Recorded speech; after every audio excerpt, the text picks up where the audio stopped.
It's a new year and a new chance for you to make a fresh start with your compliance. For the next 31 days on the FCPA Compliance Report, we're going to be bringing you a daily tip, strategy, or idea that you can use to improve your program. Here's your host, Tom Fox, the Compliance Evangelist. Welcome to a new month on 31 Days to a More Effective Compliance Program. For the month of June, we're going to look at internal reporting and investigations. So what do you do when the email, the call, the tip comes into your office? An employee reports suspicious activity somewhere across the globe. That activity might well turn into an FCPA issue for your company. As the CCO, it will be up to you to begin the process, which will determine in many instances how the company will respond. This chapter will provide you with the steps that you will need to consider in that process of going forward. The chapter will detail two parts: internal reporting, i.e. hotlines, and internal investigations, as well as external investigations. It would seem axiomatic that organizations understand the benefits of having an internal reporting system, whether it is called a hotline, helpline, or something else. Just as plainly, a company should understand the need for effective investigations after a report comes in, which might lead to a potential violation. The 2012 FCPA guidance stated the following on internal reporting.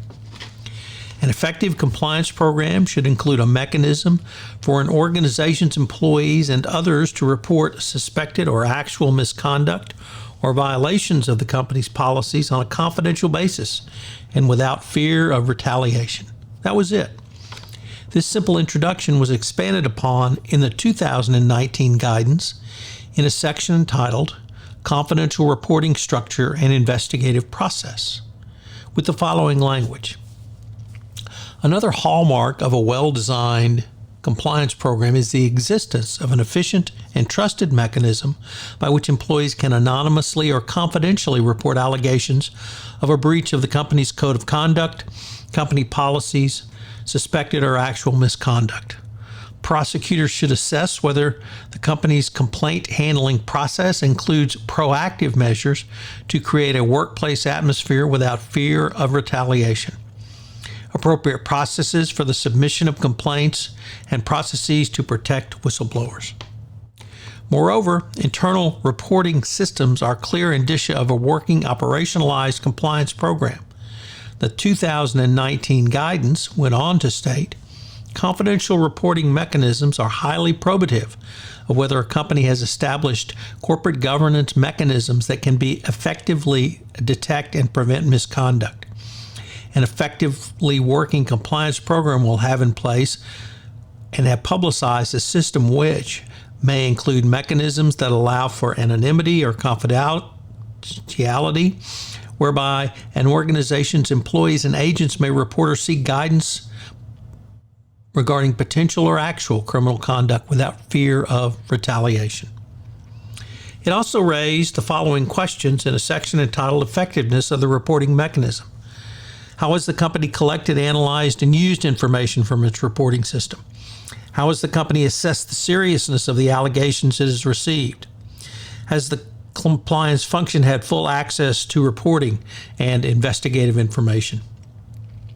Many of the largest corporate scandals, from Enron and WorldCom in the first decade of the century to Volkswagen and Wells Fargo and others in this decade, have had instances of whistleblowers who came forward. Yet for reasons still not fully clear, these companies did not investigate these allegations, which would have provided information to both senior management and boards of directors that something was seriously amiss. Dr. Kyle Welch in his paper entitled Evidence on the Use of and Efficacy of Internal Reporting Whistleblower Systems, noted that while individual whistleblower reports can help on one issue, when they are aggregated, a compliance professional can garner insight into both larger and broader issues. What the whistleblower system does is give you a sense of your visibility to these problems. It enables managers to get a window into the problems. Put another way, is this indicative of a firm that is actually or just discovering more about things that they don't know? It is well recognized that zero whistleblower reports are not necessarily a good thing or even indicative that no problems exist. Conversely, because there are multiple or even a plethora of reports, it does not mean a company is in legal, ethical, or reputational trouble. Most interestingly, Dr. Welch tied robust whistleblowing reporting systems to leadership. He stated there's a huge amount of management research and gurus spending time on how to lead and how to be the right leader of an organization. There is a continual search for the silver bullet of finding the right team and finding the right manager that makes you inoculated from these problems. Yet Dr. Welch also believes there's another way of thinking about it, which is that your own employees can get information into the hands of an appropriate level of decision maker, and this is the power of robust whistleblowing. It is incumbent to understand that it is not simply about having a whistleblower phone line. It is an entire whistleblower system. And this is some of the things that we're going to explore over the next month. This means someone must intake the call and route it to an appropriate person or function to triage. From there, it should be given an appropriate ranking for investigation. The investigation should be concluded in a timely manner, then remedied or reported if appropriate. Finally, the whistleblower should have been contacted to acknowledge the initial report and for any additional information and follow-up, and then if there is a resolution. All of this leads to data points, what Dr. Welch calls visibility to problems. So sit back, listen to this month's offering on 31 Days to a More Effective Compliance Program on internal reporting and investigations. So what are today's three key takeaways? Well, number one, a robust internal reporting system will be one of the key indicia the Department of Justice looks at. Two, hotline reporting can bring a visibility to problems that you did not have.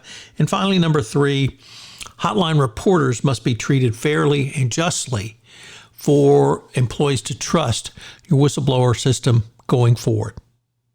I hope you enjoy this month. This is Tom Fox. I hope you will enjoy this month's offering on hotlines and investigations. 31 Days to a More Effective Compliance Program. If I could ask you to do so, would you pass on to at least one person this podcast series on the nuts and bolts of compliance, as I'm trying to expand my audience base for 31 Days to a More Effective Compliance Program. I hope you'll join me again tomorrow, where I take up another topic in innovation in compliance. Thanks again for listening.